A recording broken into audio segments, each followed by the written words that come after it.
Welcome to public TV news బులెటిన్ల ముందుగా headlines. ఘనంగా శ్రీకృష్ణ జన్మాష్టమి వేడుకలు.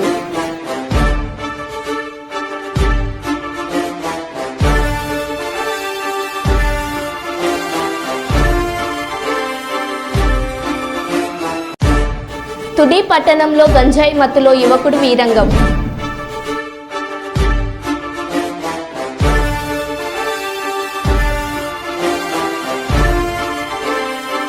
దేవరుకుల మండల కేంద్రంలో ఘనంగా బోనాల పండుగ వేడుకలు.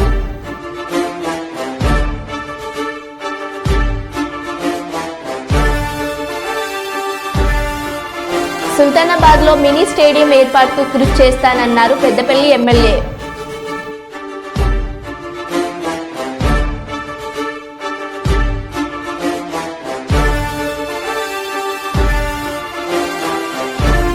వేములవాడ పట్టణంలో జరిగిన తెలంగాణ రాష్ట్ర వర్కింగ్ జర్నలిస్టుల సంఘం ఐజేయు అనుబంధం సమావేశంలో ఎమ్మెల్యే ఆది శ్రీనివాస్.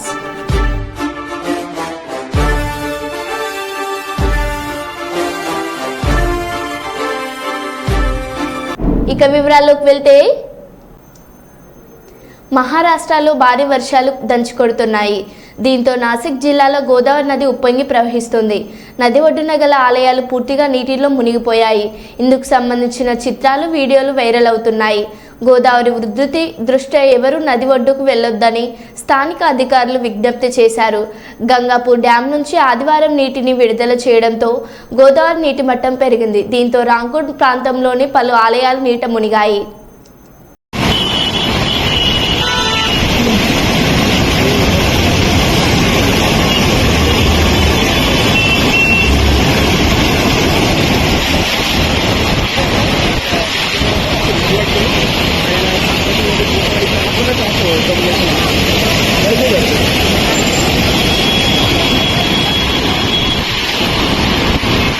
సీఎం రేవంత్ రెడ్డికి బహిరంగ లేఖ రాసిన ఎమ్మెల్సీ తక్కలపల్లి రవీందర్రావు. రాష్ట్రంలో కోతులు, దోమలు, కుక్కలతో ప్రజలు అనేక ఇబ్బందులు పడుతున్నారు. కోతులతో రైతులు పంటలను పండించలేని పరిస్థితి ఏర్పడిందన్నారు. గ్రామాల్లో ప్రజలపై కోతులు దాడులను చేస్తున్నాయి. రాష్ట్రంలో 333 మందిపై కుక్కలు దాడి చేశాయి. ఎమ్మెల్సీ తక్కలపల్లి రవీందర్రావు దోమ కాటుతో గ్రామాలే జ్వరాల బారిన పడ్డారు. ప్రభుత్వం వెంటనే చర్యలు తీసుకోవాలని ఎమ్మెల్సీ తక్కలపల్లి రవీందర్రావు డిమాండ్ చేశారు. రైతుల పంటలు, ప్రజల ప్రాణాలను కాపాడడానికి కుక్కల, దోమల, కోతులను నివారణకు ప్రభుత్వం చర్యలు తీసుకోవాలని ఎమ్మెల్సీ రవీందర్రావు ప్రభుత్వాన్ని కోరారు. ఎంత దుర్మార్గంగా పట్టి పీడిస్తుందనేది, ఎన్ని రకాల ఆర్థిక పరమైనటువంటి నష్టాన్ని కలిగిస్తుందనేది, ఇది ప్రజలు అనేక గ్రామాలు నేను సందర్శించి నేను స్వయంగా అనుభవించాక నేను సేకరించిన విషయం ఇది. గ్రామంలో మొక్కజొన్న కంకులు అమ్మడానికి వస్తున్నారు, కూరగాయలు అమ్ముతున్నారు, కొబ్బరి బొండాలు అమ్ముతున్నారు, ఆ తర్వాత అనేక రకాల పండ్లు అమ్ముతున్నారు. గ్రామాలలో పుచ్చకాయలతో సహా ఆ కందగడ్డలు, అవి మొరంగడ్డలు కూడా ఆటోలలో వచ్చి అమ్మిపోతుంటే, వారు గ్రామాలలో తిరిగి ఆటోలలో తిరిగి తాగుతుంటే నిజంగా ఆశ్చర్యం అనిపిస్తాను. ఎలాంటి పల్లెలు, ఇంటింటికి కూరగాయలు ఉండేది, ప్రతి బావి దగ్గర పళ్ళ మొక్కల చెట్లు ఉండేది, అవన్నీ కూడా పోయినాయి. పల్లికాయలు ఉండేది, పెసరకాయ ఉండేది, అనపకాయ ఉండేది, పజ్జొన్నలు ఉండేది, సజ్జలు ఉండేది, ఎన్నో రకాలైనటువంటి చిరుధాన్యాల పంటలు, ఉల్లిగడ్డలు ఉండేది, ఎల్లిగడ్డలు ఉండేది. ఊళ్ళల్లో ఇట్లా సస్యశ్యామలకి ఏ వస్తువు అయినా కూడా వాళ్ళు గ్రామాల్లో, వాళ్ళ చిలకల్లో, వాళ్ళ పంట పొలాల్లో పండించుకొని తినేది. ఇవాళ అన్నీ కూడా మటుమాయం అయిపోయినాయి. ఇవాళ కూరగాయలు కూడా విపరీతంగా పల్లెల్లో అన్ని గ్రామాల్లో కూరగాయలు కొనుక్కునే దుస్థితే మనకు కనిపిస్తాయి. ఉద్దస్తమానం కోతుల భయం, వెనక మొత్తం కోతుల బాధ. ఇక రాత్రిపూట నేను మా గ్రామంలో పడుకుంటే విపరీతమైన కుక్కలు. ఖచ్చితంగా రాజకీయ పార్టీలు, రాజకీయ నాయకులు స్పందించాలని ఈ సందర్భంగా మీడియా ద్వారా నేను, అంతేకాదు ఇక దోమలు, మీరు వెళ్ళి చూడండి, మైబాల్లో ప్రైవేట్ హాస్పిటల్స్ పోండి, గవర్నమెంట్ హాస్పిటల్స్ పోండి, ఒక్క పేషెంట్ను చూడడానికి ఒక్క డాక్టర్కి 4 నుంచి 6 గంటలు 8 గంటలు పడతాడు. ఎలాది మంది మధ్యపోతులంకన్న గారికి జ్వరం వస్తే ఈయన మొత్తం దోమలే. ఏంటి కారణం ఏంటంటే విపరీతమైన దోమలకు సంబంధించి ఒక మూకుమ్మడి చర్య అనేది చేపట్టకపోవడం వల్ల ప్రజలు ఇలా చిన్నోళ్ళు గారు పెద్దోళ్ళు గారు అన్ని స్థాయిలో ముఖ్యంగా పేద మధ్యతరగతి కుటుంబాల వారైతే కుటుంబం పోయి ఇవాళ ప్రైవేట్ హాస్పిటల్లో ఇవాళ వైద్యంకి వేలాది లక్షలాది రూపాయలు చెల్లించుకుంటున్న విధానాన్ని మీరు ఒక్కసారి మీడియా వాళ్ళు కూడా ఫోకస్ చేయాలి. ఆ హాస్పిటల్ల ముందు క్యూలు కట్టిన మెడికల్ షాపుల దగ్గర మందులు తీసుకోవాలంటే 2 నుంచి 3 గంటల సమయం పడుతుంది. ఏంది దుర్భాగ్యం, ఏంది దౌర్భాగ్యం? ప్రభుత్వాల బాధ్యత కాదా ఇవి? ప్రభుత్వాలు చైతన్యవంతం చేయాలి కదా, ప్రభుత్వ పరంగా చట్టపరమైన చర్యలు చేపట్టాలి కదా. అందుకనే నేను మీకు కొన్ని అన్ని ఎన్జిఓలతోటి, అన్ని ప్రభుత్వ సంస్థలతోటి, ప్రభుత్వంతో, అనేక ప్రజా సంఘాలతోటి, రాజకీయ పార్టీలతోటి, సామాజికవేత్తలతోటి రాష్ట్ర వ్యాప్తంగా విపరీతంగా చర్చలు చేసి విస్తృత ప్రచారం చేసి కుక్కలని, కోతులని, దోమల్ని కట్టడి చేయండి. దయచేసి గ్రామాల్లో, పట్టణాల్లో ఇవాళ బందీల్లాగా ఉంటున్నారు ప్రజలు. మీరు ఏ ఇంటికి చూడండి మొత్తం ఐరన్ తోటి చేసిన జాలీలు ఉంటాయి, ఏ మెష్ డోర్లు ఉంటాయి, మెష్ డోర్ కూడా కాదు, మెష్ డోర్లు ఉంటాయి, ఐరన్ జాలీలు. ఏ దుకాణం కొట్లకు పోయి చూడండి, కోతులకి అవి ఉంచుకపోతుంటే మొత్తం ఇల్లునే జైలు చేసుకొని ఇలా బందీగా ఉండే పరిస్థితి. ఇలా పెద్ద మనుషులని ఇళ్లలో ఒంటరిగా ఉండిపోయే పరిస్థితి లేదు, పిల్లల్ని ఒంటరిగా ఇంట్లో ఉంచే పరిస్థితి లేదు, బజార్లో ఆడుకునే పరిస్థితి లేదు. ఈ భయంతో ఈ జీవరాశుల మీద ఇబ్బంది పడుతూ బతికే ఈ ప్రజల్ని విముక్తి చేయాలనా లేదా? ఇది ప్రభుత్వాల బాధ్యత కాదా? ఇది సామాజిక బాధ్యత కాదా? ఇది చట్టాల కోసం ఇవాళ మనం చూస్తూ వీటిని ఏమనకుండా, మాట్లాడకుండా, నిమ్మకుండా ఉండడం అనేది ప్రజల ఇది సరైన విధానం కాదు.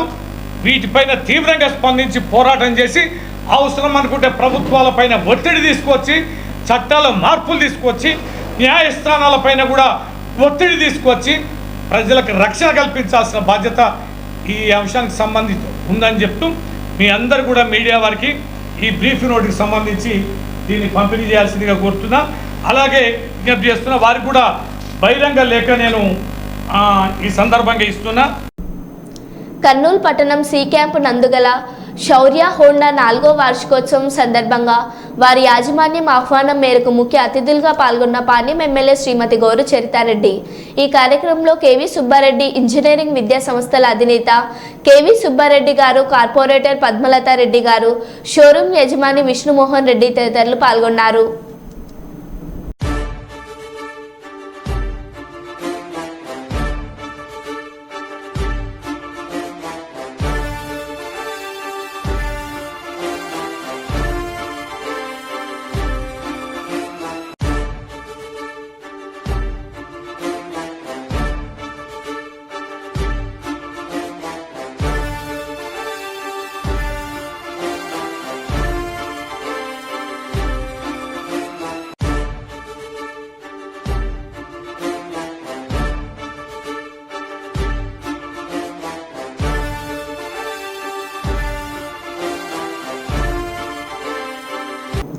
కుప్పం కొత్తపేట యువత ఆధ్వర్యంలో నిర్వహించిన ఎన్పిఎల్ ప్రీమియర్ లీగ్ క్రికెట్ టోర్నమెంట్లో ఈరోజు ఫైనల్ మ్యాచ్లో విజయం పొందిన జెల్సా బాయ్స్ టీంకు 31,111 రూపాయల కుప్పం తెలుగుదేశం పార్టీ నియోజకవర్గ ఇన్ఛార్జ్ పిఎస్ మునిరత్నం, రాష్ట్ర టీడీపీ పార్టీ ప్రధాన కార్యదర్శి పి గోపీనాథ్, విస్తీర్ణ కమిటీ విభాగ సభ్యులు మంజునాథ్ అందజేశారు. రెండవ బహుమతిని పొందిన వి కోట రెబల్ ఫైటర్స్ జట్టుకు 21,000 రూపాయలు బెర్దనపల్లి సర్పంచ్ జీకే సంతోష్, కొత్తపేట యూనిట్ అప్పు ముఖేష్ అందజేశారు. మూడవ బహుమతిని 1,11,111 రూపాయలు గెలుపొందిన urban colony sun side riders జట్టుకు 14వ వార్డు ఇన్ఛార్జ్ మురళి మరియు చెక్కతనం మణి గారు అందజేశారు. 4వ బహుమతి గెలుపొందిన ట్రోఫీ ఫైటర్స్ జట్టుకు 7,001 రూపాయి cluster Satyendra Shekhar, lions club Mahesh అందజేశారు. మ్యాన్ ఆఫ్ ది సిరీస్ క్రీడాకారునికి 5,000 రూపాయల బహుమతిని 20వ వార్డు కౌన్సిలర్ సోమశేఖర్ గారు అందజేశారు.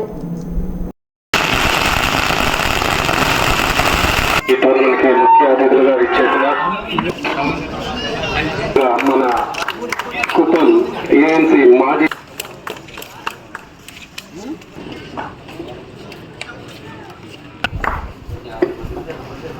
అదేవిధంగా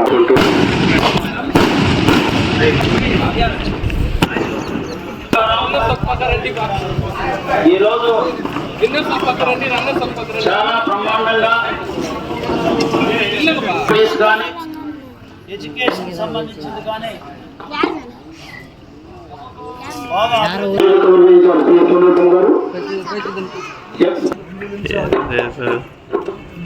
ఎవరన్నా లేదు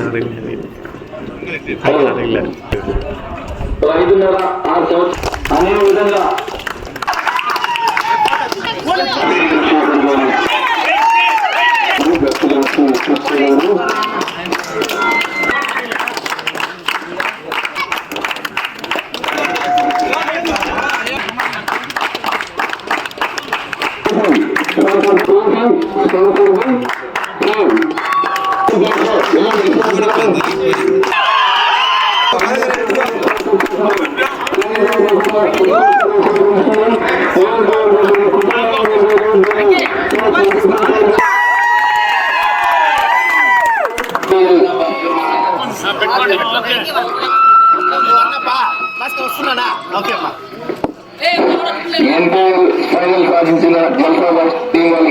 వేములవాడ పట్టణంలో జరిగిన తెలంగాణ రాష్ట్ర వర్కింగ్ జర్నలిస్టుల సంఘం ఐజేయు అనుబంధం సమావేశంలో ఎమ్మెల్యే ఆది శ్రీనివాస్ హాజరయ్యారు. తెలంగాణ రాష్ట్రంలోనే గట్టి పట్టున్న సంఘంగా గుర్తింపు పొందిన ఐజేయు సమావేశానికి రావడం అదృష్టంగా భావిస్తున్నారు. జర్నలిస్టు సంఘం అనేది ఫోర్త్ ఎస్టేట్గా పిలువబడుతూ సమాజ శ్రేయస్సు కొరకు కృషి చేస్తున్న మాట వాస్తవం అన్నారు ఎమ్మెల్యే ఆది శ్రీనివాస్. నాయకుడు అనేటువంటి వ్యక్తి మంచి మార్గంలో పోతుంటే తప్పనిసరిగా ఆ సంస్థ మనుగడకు అవకాశం ఉంటుందని నిదర్శనంగా ఈరోజు ఐజీ అనుబంధం ఉన్నటువంటి తెలంగాణ వర్కింగ్ జర్నలిస్ట్ యూనియన్ చెప్పుకోవచ్చిన మాట సందర్భంగా తెలియజేస్తుంది. అందరికీ కూడా చాలా మంది ఇందులో సభ్యులుగా చేరి మన ఆయా ప్రాంతాల్లో మేము ప్రజాసేవలు ఉంటే ప్రజలకు ప్రభుత్వం మధ్యలో వారధిగా మీరు నిలబడి ప్రజా సమస్యలు పరిష్కారం చేయడంలో మీరు చేస్తున్నటువంటి ప్రయత్నాన్ని ప్రజలకు విడమర్చి చెప్తూ మంచిని చెడును రెండింటి కూడా బేరీ చేసుకొని ప్రజా సమస్యల్ని ప్రభుత్వం తీసుకురావడంలో నిజాలను నిర్భయంగా రాస్తూ కూడా కొందరు ప్రభుత్వానికి సంబంధించినటువంటి అంశంలో అలాంటి పొరపాట్లు మరోసారి జరగకుండా చూడేటువంటి కార్యక్రమాలు కూడా చేసేటువంటి శక్తి మీ కళానికి ఉంది, మీకుంది. దానివల్ల ఈరోజు మేము కొన్ని అంశాలు కూడా నేర్చుకుని ప్రజలకు ఉపయోగపడే కార్యక్రమం కూడా చేస్తున్నాం అన్నమాట. మేము చెప్తున్నటువంటి మీరు చేస్తున్నటువంటి తప్పు దారిలో పోతుంటే కూడా మీ కళ ద్వారా ఆ ఫలానా సమయంలో పొరపాటు జరిగిందని కూడా సరిదిద్దుకొని ముందుకు పోయేటువంటి కార్యక్రమం చేస్తున్నటువంటి సందర్భాన్ని నా మటుకు నేను చేస్తున్నాను మాట సందర్భంగా చెప్తుంది. సరే, సంస్థల విషయానికి వస్తే ఈ ప్రభుత్వం గౌరవ ముఖ్యమంత్రి రేవంత్ రెడ్డి గారు పదవి బాధ్యత స్వీకరించిన తర్వాత ఈ ప్రభుత్వం ప్రజల మాట వింటుంది, ప్రజా సంఘాల మాట వింటుంది, ప్రజాప్రతినిధుల మాట వింటుంది, ప్రజలందరికీ కూడా అవకాశం ఇస్తాం మాట్లాడడానికి చెప్పినటువంటి దానికి తూచా తప్పకుండా ప్రతినిత్యం 18 గంటలు కష్టపడుతూ ప్రజాహితం కొరకు నిస్సాయులకు సాయం అందించేటువంటి లక్ష్యంతో అనేక కార్యక్రమాలు తీసుకొని ముందుకు పోతున్నది మీరందరూ కూడా గమనించారు. గతంలో నేను చెప్పేది విని వెళ్ళాలనేటువంటి సంస్కృతి ఉంటే ఈరోజు మీరు చెప్పేది మేము వింటాం, అందులో ఉన్నటువంటి మంచిని తీసుకొని ఆ కార్యక్రమం అమలు చేస్తామని చెప్పండి చేస్తున్నటువంటి సందర్భాలు కూడా మీరు గమనించారు. అనేక సందర్భాలు ప్రతినిత్యం ప్రజలకు అందుబాటులో ఉన్న ముఖ్యమంత్రి గారు ప్రజా బాహుళ్యంలో ఉన్నటువంటి సంక్షేమాన్ని ఓవైపు, అభివృద్ధిని మరోవైపు ముందుకు తీసుకుని పోతున్నటువంటి అంశంలో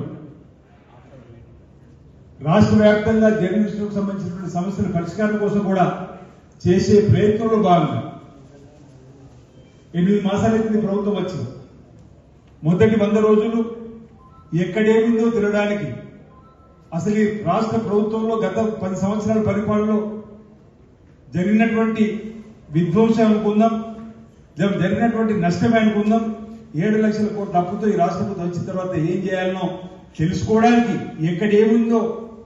ఎక్కడేముందో తెలుసుకోవడానికి 100 రోజులు పట్టింది. ఆ తర్వాత 100 రోజులు ఎన్నికల కోడ్ వల్ల ఇప్పుడు మళ్ళీ నెల 15 నుంచి 2 మాసాల నుంచి మళ్ళీ ప్రభుత్వం పట్టాల మీదకి ఎక్కి ముందుకు పోతున్న క్రమంలో వర్కింగ్ జర్నలిస్ట్ సంబంధించిన పెద్దలు అన్నట్టుగా శ్రీనివాస్ రెడ్డి గారికి ఓ పదవిని కట్టబెట్టినప్పుడు ఒక ఉత్సాహం, నిజంగా మా సమస్యలు వినడానికి ప్రభుత్వం ఉందనే ఒక నమ్మకాన్ని కల్పించే కార్యక్రమాలు చేపట్టడంతో పాటు సుదీర్ఘంగా హైదరాబాద్ లో పెండింగ్ ఉన్నటువంటి జర్నలిస్టులకు సంబంధించినటువంటి సమస్యలు పరిష్కారం చేస్తూ వారి వాటంలోనే మరో 2 రోజుల్లో వారందరూ కూడా వ్యక్తిగత అనుమతి పత్రాలు విడుదల కోసం కూడా ఈరోజు వేదిక సిద్ధమైందని మాట చెప్తా ఉన్నారు.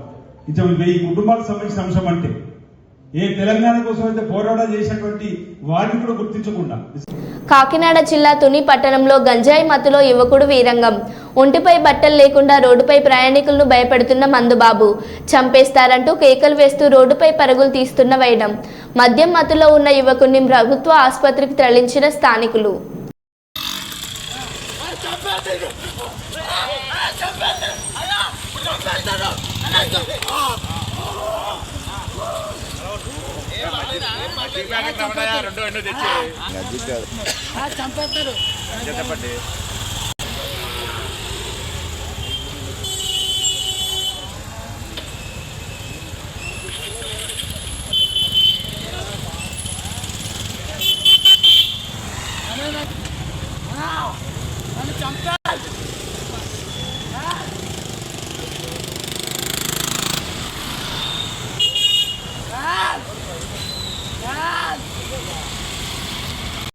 రాజన్న సిరిసిల్ల జిల్లా కేంద్రంలోని విద్యానగర్లో గల పద్మనాయక కళ్యాణ మండపంలో ఇస్కాన్ ఆధ్వర్యంలో శ్రీకృష్ణ జన్మాష్టమి వేడుకలు ఘనంగా నిర్వహించారు.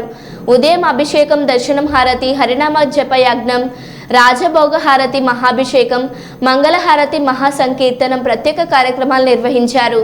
జన్మదిన వేడుకలకు పట్టణ ప్రజలు, భక్తులు అధిక సంఖ్యలో హాజరై స్వామివారికి పూజలు నిర్వహించి తీర్థప్రసాదాలు తీసుకొని దర్శించుకున్నారు.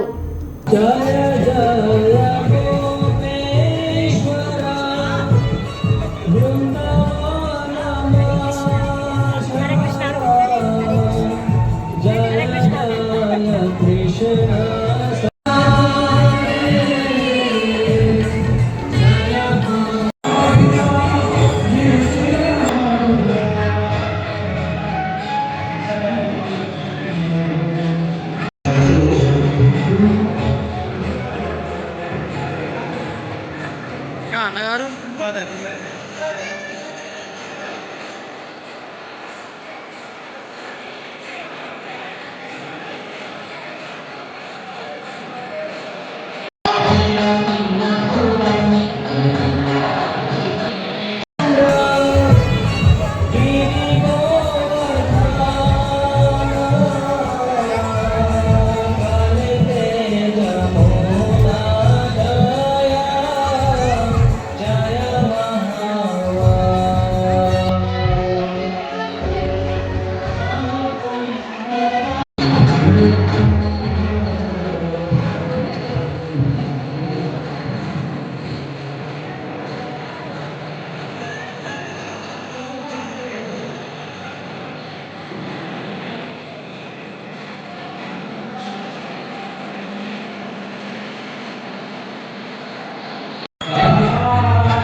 తూర్పుగోదావరి జిల్లా బిక్కవోలు మండలం ఊలపల్లి గ్రామంలో ముల్లంగి బుల్లి వీరన్న జెడ్పీహెచ్ హై స్కూల్ నందు విద్యార్థులకు సైన్స్ ల్యాబ్ ఓపెనింగ్ మరియు CSR project of Coal India Limited, Rotary Club of Peddapuram, Samarlakota 50 high speed sewing మెషిన్లకు మహిళలకు అందజేసిన అనపర్తి శాసనసభ్యులు Nallamilli Ramakrishnareddy, connector smart Andhra CEO managing director Kotla Shivashankar రావు, ఊలపల్లి వేలంపాటలో గల కుట్టు మిషన్లు పంపిణీ చేసిన అనపర్తి ఎన్డీఏ కూటమి శాసనసభ్యులు Nallamilli Ramakrishna Reddy.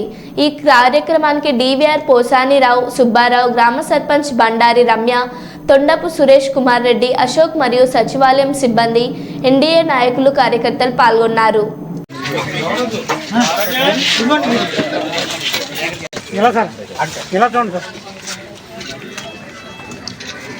Okay sir. Okay sir. Mummy పేరు ఇలా ఇలా ఇలా అయితే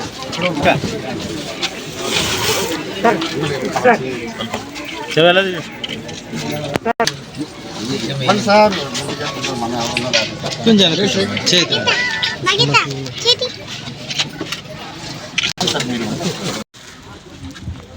నేను పాల్గొనడం జరిగింది.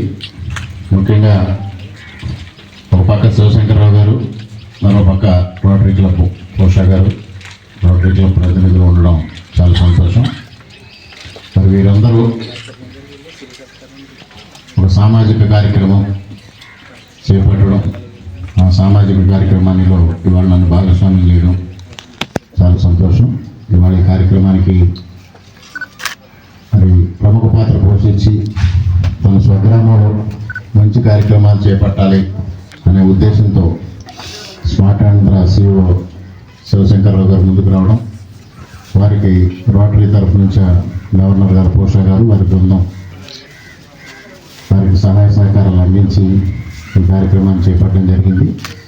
ఈ కార్యక్రమంలో పాల్గొన్న శివశంకర్రావు గారు, పోషా గారు, మూర్తి గారు, సత్యనారాయణ గారు, అదేవిధంగా రమ్య గారు, సురేష్ గారు, బాబా గారు, అదేవిధంగా పవన్ గారు, వీరబాబు గారు, కార్యక్రమ సర్పంచ్ గారు, ఓల్పల్లి సర్పంచ్ గారు, అదేవిధంగా మిగిలిన ప్రజలు, రోటరీ క్లబ్ ప్రతినిధులు, మెడ్డూరు సీని గారు, అదేవిధంగా మామిడాడు శివ గారు, మీరంతా కూడా వేదిక మీదకి రండి. కుమారు అందరూ వేదిక మీదకి రండి. అందరికీ గౌరవనీయులు మన ప్రీతమ శాసనసభ్యులు నల్లమిల్లి రామకృష్ణారెడ్డి గారు, మా నాన్నగారి దగ్గర నుంచి కూడా మేము ఎంతో అభిమానంగా చూసుకునే వ్యక్తులు వారు. మన నియోజకవర్గానికి, ముఖ్యంగా ఓలపల్లి గ్రామానికి మా మిత్రుడు సురేష్ ద్వారా అనేకమైన అభివృద్ధి కార్యక్రమాలు వారు చేస్తున్నారు. వారికి గట్టిగా మన గ్రామం తరఫున చప్పట్ల ద్వారా స్వాగతం పలుకుతాం.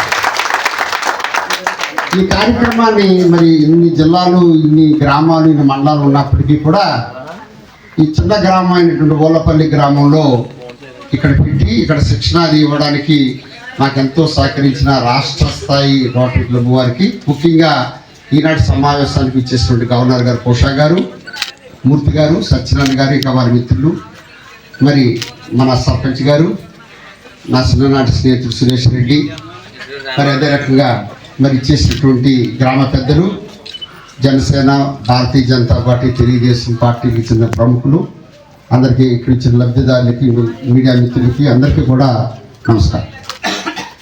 ఈరోజు చాలా సంతోషం ఉంది. అనుకోలేదు నేను ఎప్పుడు కూడా ఇలా మా ఇంటి ముందు ఇలా కార్యక్రమం చేయాలని. నేను జనరల్గా ఏదైనా చేసేస్తే ఇంకా అక్కడి నుంచే వెళ్ళిపోవడం అలవాటు. అనుకోకుండా ఈ ట్రైనింగ్ పెట్టాలి, అది కూడా ఎక్కడ పెట్టాలన్నప్పుడు నేను ఎప్పుడైనా సంక్రాంతికి వచ్చినప్పుడు మా ఇంటి పైన మా కుటుంబ సభ్యులందరూ ఆడుకోవడానికని అక్కడ ఆన కింద వదిలేసి, మన ముఖ్యమైనటువంటి మన ఎమ్మెల్యే గారు మీకు తెలుసు కదా, ఏదన్నా చిన్న అవకాశం దొరికితే అది తీసుకొచ్చి ఇక్కడ పెట్టిస్తుంటారు సార్. మరి అలాగా ఈ కార్యక్రమం ఇక్కడికి వచ్చింది. ఇది చాలా చక్కని కార్యక్రమం, దీన్ని మీరు ఉపయోగించుకోండి. ఇకపై కూడా భవిష్యత్తులో కూడా ఏదున్నా సరే మన గ్రామంలో ఒకటి పెట్టడానికి ప్రయత్నం చేస్తూనే ఉంటాం.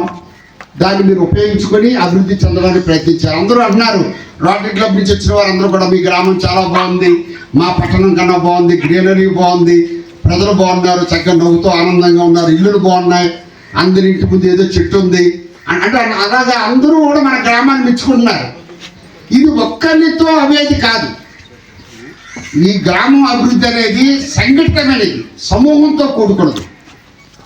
సాధారణంగా ఏం చేస్తుంటాం మనం మన ఇంట్లో కర్నూలు జిల్లా కలెక్టరేట్ NIC కాన్ఫరెన్స్ హాల్లో జరిగిన లఖపతి దీదీ సదస్సులో ఈ కార్యక్రమంలో పాల్గొని పొదుపు లక్ష్మి మహిళలకు ప్రభుత్వం నుండి వచ్చిన చెక్కులు పంపిణీ చేసిన పాణ్యం ఎమ్మెల్యే శ్రీమతి గౌరు చరితారెడ్డి. ఈ కార్యక్రమంలో కర్నూలు ఎంపీ నాగరాజు గారు, జాయింట్ కలెక్టర్ నవ్య గారు, సంబంధిత ప్రభుత్వ అధికారులు, పొదుపు మహిళలు తదితరులు పాల్గొన్నారు.